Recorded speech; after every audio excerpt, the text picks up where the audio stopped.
Hi guys, இன்றைக்கி நம்ம என்ன பண்ண போகிறோம், மீன் குழம்பு எப்படி செய்யறதுன்னு பார்க்க போகிறோம். எவ்வளோ சீக்கிரமாக குயிக்காக செய்ய முடியுதுன்னு நம்ம பார்ப்போங்க.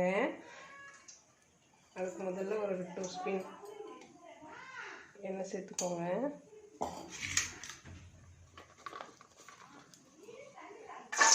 பூண்டு, வெங்காயம், கொஞ்சம்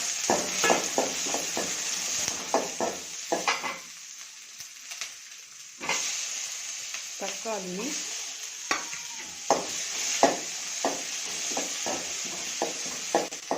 நல்லா கொஞ்சம் வதங்கிச்சு. கொஞ்சம் 1/2 டீஸ்பூன் வந்து மஞ்சள் தூள் போட்டுக்கணும்.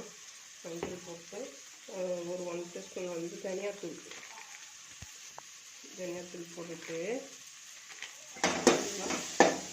வதக்கணும். இப்போ வந்து கொஞ்சம் நல்லா வந்து தொக்கு போல் ஆயிடுச்சு. இதை வந்து தனியாக வந்து மிக்ஸி ஜாரில் மாற்றிக்கணும். மாற்றி நல்லா வந்து ஆற வச்சு ஃபைன் பேஸ்ட்டில் அரைச்சிக்கணும். அடுத்து வந்து நம்ம மீன் குழம்பு தாளிக்கிறதுக்கு ஒரு கடாய் வச்சுட்டோம். அதில் வந்து பார்த்திங்கன்னா 2 டேபிள் ஸ்பூன் எண்ணெய் ஊற்றிக்கலாம். ஊற்றிட்டு எண்ணெய் கொஞ்சம் காய விட்டுக்கணும்.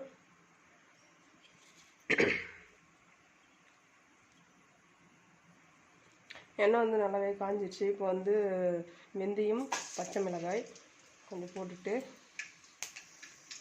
கூடவே கொஞ்சம் கருவேப்பிலை போட்டுட்டு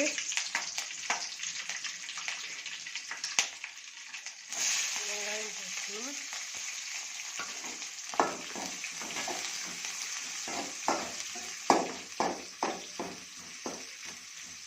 நல்லா வதக்கிக்கணும். அடுத்து வந்து சும்மா சின்ன ஒரு தக்காளி லைட்டாக போட்டுக்கணும்.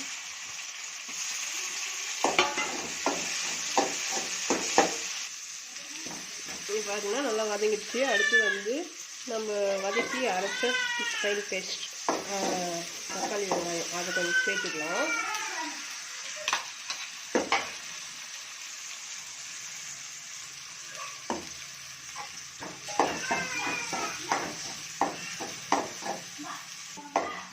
அது கூட வந்து பார்த்திங்கன்னா 1 டீஸ்பூன் மிளகாய் தூள் சேர்த்துக்கணும்.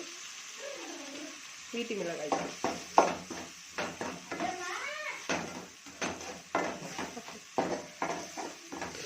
அடுத்து பார்த்திங்கன்னா ஒரு நெல்லிக்காய் சைஸ் புளி வந்து நான் வந்து கரைச்சி வச்சுருக்கேன்.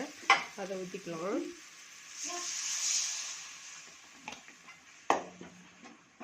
இது கூட வந்து தேவையான அளவு போட்டுப்போம்.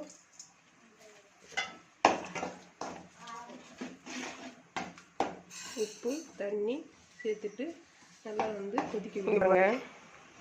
குழம்பு வந்து கொஞ்சம் கட்டியாக வந்து ஆயிடுச்சு. அடுத்து வந்து நம்ம பார்த்திங்கன்னா மீன் வந்து கழுவி வச்சுருக்கேன். நான் முன்னாடி வந்து ஃப்ரை பண்ணுறதுக்கு எடுத்துட்டேன். அதில் இருந்த தலை, வால் அதெல்லாம் வந்து எடுத்து வச்சுருக்கேன். அதெல்லாம் போட்டுப்போம்.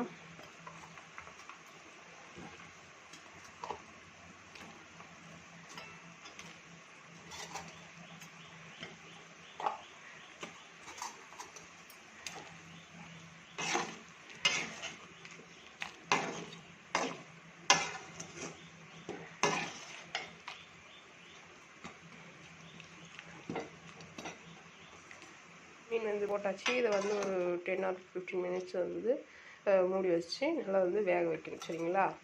அடுத்து வந்து இப்போ நம்ம ஓப்பன் பண்ணி பார்ப்போம் எப்படி இருக்குன்னு. பாருங்கள், நல்லா வந்து வாசனைலாம் நல்லா நல்லா இருக்குங்களா? அவ்வளோதான், மீன் குழம்பு ready. Tata bye, see you. எல்லாம் ஷேர் பண்ணுங்கள், கமெண்ட் பண்ணுங்கள், லைக் பண்ணுங்கள், சப்ஸ்கிரைப் பண்ணுங்கள்.